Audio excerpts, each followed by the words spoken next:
Hello दोस्तों, आपका एक बार फिर से स्वागत है हमारे एक नए वीडियो में। और आज हम लेकर आए हैं बहुत ही मज़ेदार चुटकुले। तो आइए शुरू करते हैं आज के मज़ेदार चुटकुले। लड़कियों को हर आदमी को भैया कहने की इतनी बुरी आदत होती है कि दर्जी भैया, धोबी भैया, सब्जी वाला भैया, फल वाला भैया, सफाई वाला भैया, रिक्शा वाला भैया वगैरह वगैरह भैया, सब भैया। पड़ोस की एक लड़की की सगाई हो गई तो मैंने भी पूछ लिया, शादी किसके साथ हो रही है? वो बोली, मेरे साथ रोज मेट्रो में आया जाया करते थे, उन्हीं भैया के साथ। पति काम से घर जल्दी आ गया।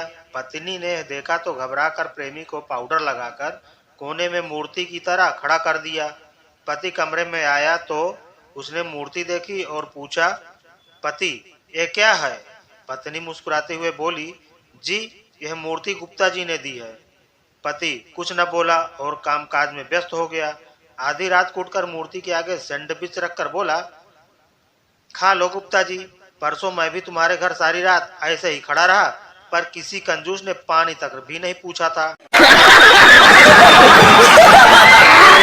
एक कलेक्टर, एक एसपी, एक नेता और एक अध्यापक बात कर रहे थे। कलेक्टर बोला, हम तो मालिक हैं, जिससे जो मर्जी करवा लें। एसपी भी बोला, हम जिसे चाहे अंदर कर दें, हमारा भी बड़ा रौब होता है। नेता भी बोला, हम चाहे जो भी करें, कोई माई का लाल बोल नहीं सकता। अध्यापक बोला, हमारा तो जी कोई रौब नहीं होता, सारा दिन बच्चों को मुर्गा बनाकर कूटते हैं, आगे सालों की मर्जी, कलेक्टर बने, एसपी बने या फिर नेता। रात में एक चोर घर में घुसा। कमरे का दरवाजा खोला तो बरामदे पर एक बूढ़ी औरत सो रही थी। खटपट से उसकी आंख खुल गई।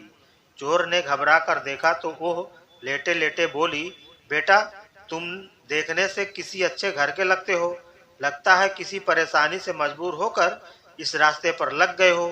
चलो कोई बात नहीं, अलमारी के तीसरे बक्से में एक तिजोरी है, इसमें का सारा माल तुम चुपचाप ले जाना, मगर पहले मेरे पास आकर बैठो, मैंने अभी अभी एक ख्वाब देखा है, वह सुनकर जरा मुझे इसका मतलब तो बता दो। चोर उस बूढ़ी औरत की रहमदिली से बड़ा अभिभूत हुआ और चुपचाप उसके पास जाकर बैठ गया। बुढ़िया ने अपना सपना सुनाना शुरू किया। बेटा मैंने देखा कि मैं एक रेगिस्तान में खो गई हूँ। ऐसे में एक चील मेरे पास आई और उसने 3 बार जोर जोर से बोला, पंकज पंकज पंकज। बस फिर ख्वाब खत्म हो गया और मेरी आंख खुल गई। जरा बताओ तो इसका क्या मतलब हुआ? चोर सोच में पड़ गया। इतने में बराबर वाले कमरे से बुढ़िया का नौजवान बेटा पंकज अपना नाम जोर जोर से सुनकर उठ गया और अंदर आकर चोर की जमकर धुनाई कर दी। बुढ़िया बोली, बस करो अब, ये अपने किए की सजा भुगत चुका है। चोर बोला, नहीं नहीं, मुझे और कूटो, ताकि मुझे आगे याद रहे कि मैं चोर हूँ, सपनों का सौदागर नहीं। एक चीता सिगरेट का कस लगाने ही वाला था कि अचानक चूहा वहां आया और बोला, भाई छोड़ दो नशा, जिंदगी बहुत कीमती है, आओ मेरे साथ, देखो जंगल कितना खूबसूरत है। चीता चूहे के साथ चल दिया। आगे हाथी बियर ले रहा था। चूहा फिर बोला, भाई छोड़ दो नशा, जिंदगी बहुत कीमती है, आओ मेरे साथ, देखो जंगल कितना खूबसूरत है। हाथी भी साथ चल दिया। आगे शेर हुक्का पी रहा था। चूहा ने उसे भी वही कहा। शेर ने हुक्का साइड पर रखा और चूहे को 5-6 थप्पड़ मारे। हाथी बोला, अरे क्यों मार रहे हो इसे बेचारे को? शेर बोला, ये साला रोज भांग पी के ऐसे ही सबको पूरी रात जंगल घुमाता है। एक आदमी बोट से कहीं जा रहा था।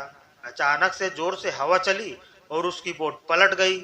उसे तैरना नहीं आता था। वो प्रार्थना करने लगा, भगवान अगर मुझे बचा लिया तो मैं गरीबों में 2 किलो लड्डू बांटूंगा। फिर जोर से हवा चली और एक बड़ी सी लहरें उसे जमीन पर ले आई। वो खड़ा हुआ और हंसते हुए ऊपर देख के बोला, हा हा हा, कैसे लड्डू, कौन से लड्डू? फिर जोर से हवा चली और वो एक बड़ी लहर ने उसे वापस पानी में खींच लिया। वो फिर चिल्ला के बोला, अरे भगवान मतलब मैं पूछ रहा था बेसन के या बूंदी के।